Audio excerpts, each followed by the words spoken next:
Hallo und herzlich willkommen, liebe YouTube-Gemeinde. Hallo zurück. Inzwischen sind die Pfeilschäfte grün gebeizt, alle zusammen und auch schon lackiert. Die Spitze war schon drauf von letztem Mal und in diesem Schritt jetzt hier werden wir als nächstes die Plastiknocken oben auf den auch bereits vorgeschnittenen Konus aufkleben und im Anschluss ist dieser Schaft dann auch schon so weit, dass wir mit dem Befiedern anfangen können.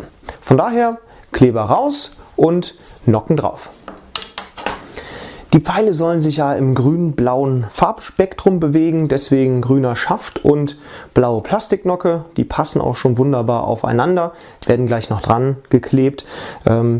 Wer aufmerksam war, hier oben an der Nocke, da ist ein kleiner schmaler Grat. Und dieser Grat soll anzeigen, wo sich die Leitfeder am Schaft befindet. Das ist nämlich keine unwichtige Frage. Ich habe dafür schon mal ein Pfeilbau-Tutorial gemacht. Das ist nicht ganz so ausführlich. Trotzdem, die es gesehen haben, die werden diesen Beispielpfeil hier wiedererkennen. Hier sind 3 Federn dran, ja, 2 blaue und eine rote. In der Regel ist die Leitfeder eben auch andersfarbig, damit man sie einfacher identifizieren kann. Und diese Leitfeder, die ist diejenige, die vom Bogen weg zeigt. Ja, also wenn meine Hand jetzt hier der Bogen ist und der Pfeil so daran entlang gleitet, dann zeigt die Leitfeder eben vom Bogen weg. So, und wenn man sich jetzt anschaut, wie hier drauf die Maserung liegt, ja, das ist nämlich der entscheidende Faktor. Dann zeigen auf der Oberseite dieser Position die Flammen von euch weg und auf der Unterseite zeigen die auf euch zu. Das ist die richtige Position. Dann kommt die Leitfeder des Pfeils auf die linke Seite. Achtung, wenn ihr ganz normal Rechtshänder seid und den Pfeil mit rechts auszieht. Für den Fall, dass das andersrum ist und die Leitfeder auf die rechte Seite muss, beziehungsweise wenn ich das jetzt im Video richtig sehe, dann zeige ich nicht nach rechts, sondern nach links, oder? Ja, kann sein, weiß ich nicht. Aber auf jeden Fall, falls ihr Linkshänder seid, dann müsste das ganz andersrum sein. Dann wäre diese Position der Jahresringe innerhalb des Pfeiles, falls die schräg liegen, eben falsch. Ja, wenn jetzt der Pfeil beim Schuss brechen sollte, dann wird er das natürlich auch entlang dieser Maserung tun, entlang dieser Jahresringe.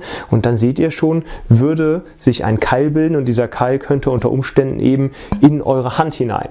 Das passiert nicht, wenn die Leitfeder auf der richtigen Seite ist, die Flammen von euch weg zeigen auf der Oberseite und auf der Unterseite auf euch zu zeigen. Wenn der Pfeil jetzt bricht, ist die Wahrscheinlichkeit sehr viel geringer, dass der Holzschaft in eure Hand eintaucht, was durchaus unschön ist. Und in diesem Fall würde jetzt quasi der abgebrochene Pfeilschaft eben nach oben über eure Hand abbrechen.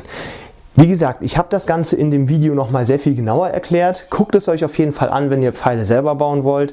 Ist ein ganz ungemein wichtiger Tipp, denn falsch gebaut kann das schiefgehen. Genauso kann es schiefgehen, wenn Linkshänder auf einmal Pfeile schießen, die eigentlich für einen Rechtshänder gebaut wurden und die Maserung eben dann auch auf einen Rechtshänder ausgelegt ist.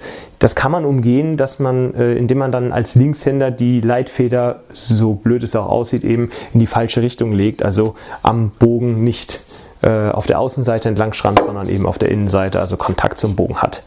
Wie gesagt, schaut euch das Video da oben an, da wird das alles nochmal genau erklärt. Für den Fall jetzt habe ich mir da schon eine Markierung gemacht und werde jetzt einfach mit ein wenig Kleber, das machen wir andersrum,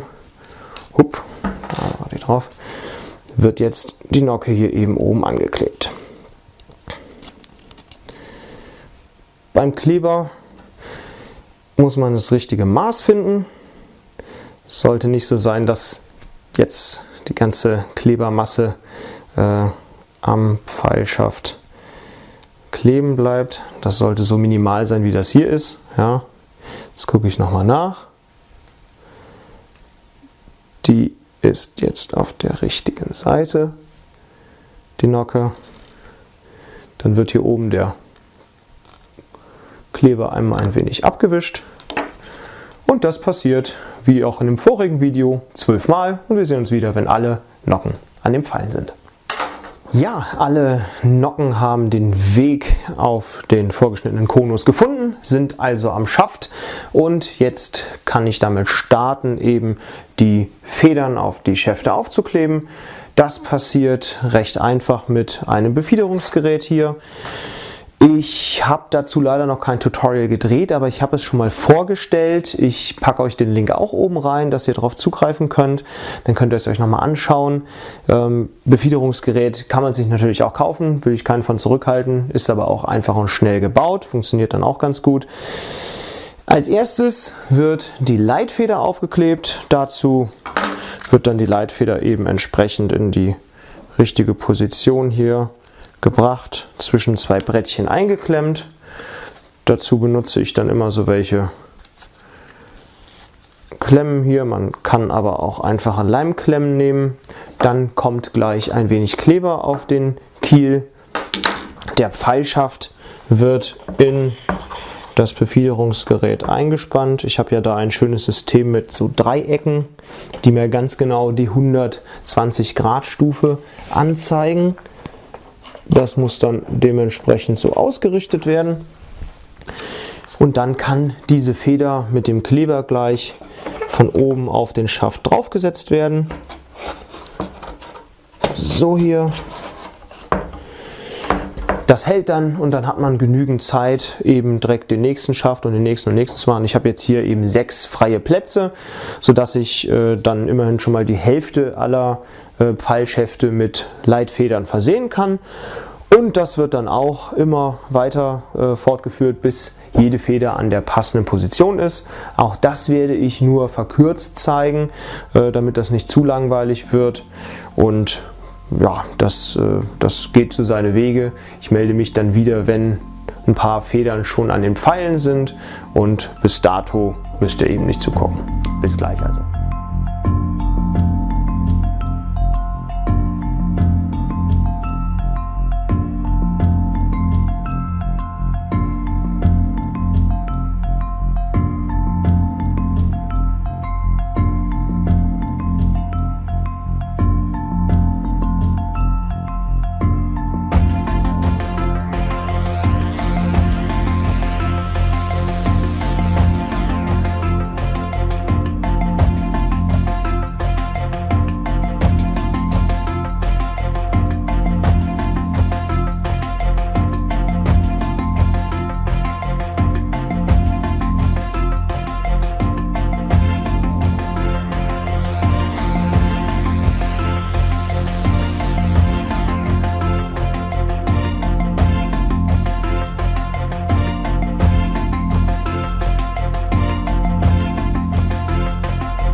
Wie ihr seht, ich bin jetzt mit insgesamt 6 Pfeilen schon komplett fertig.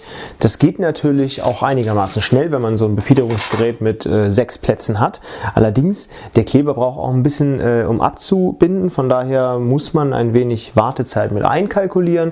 Aber man kommt trotzdem so peu à peu weiter vorwärts. Und ich lege jetzt hier den letzten Schaft ein, der noch überhaupt gar keine Feder hat. Und beginne wieder von vorn mit der Leitfeder. Da kommt jetzt eine blaue Feder hier rein, kommt Klemme drauf und das habt ihr eben alles schon mal so ein wenig nachverfolgt. Kleber drauf.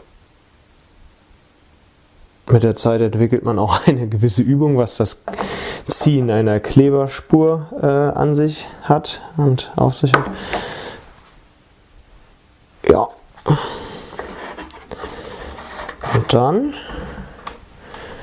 können wir das denke ich, einmal beiseite stellen. Das dauert dann wieder ein bisschen, so ungefähr 5 bis 10 Minuten, bis ich wieder die nächste Charge mache.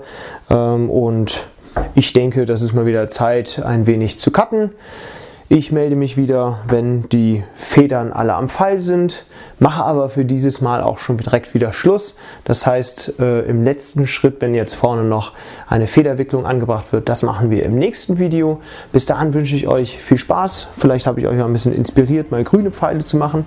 Sicherlich, die sind vielleicht eher dafür gedacht, wenn man im Winter in der Halle trainiert, auf Scheibe. Kann sein, dass man die im hohen Gras nicht mehr so gut findet. Ja, trotzdem danke für euer Interesse, macht's gut und bis zum nächsten Mal.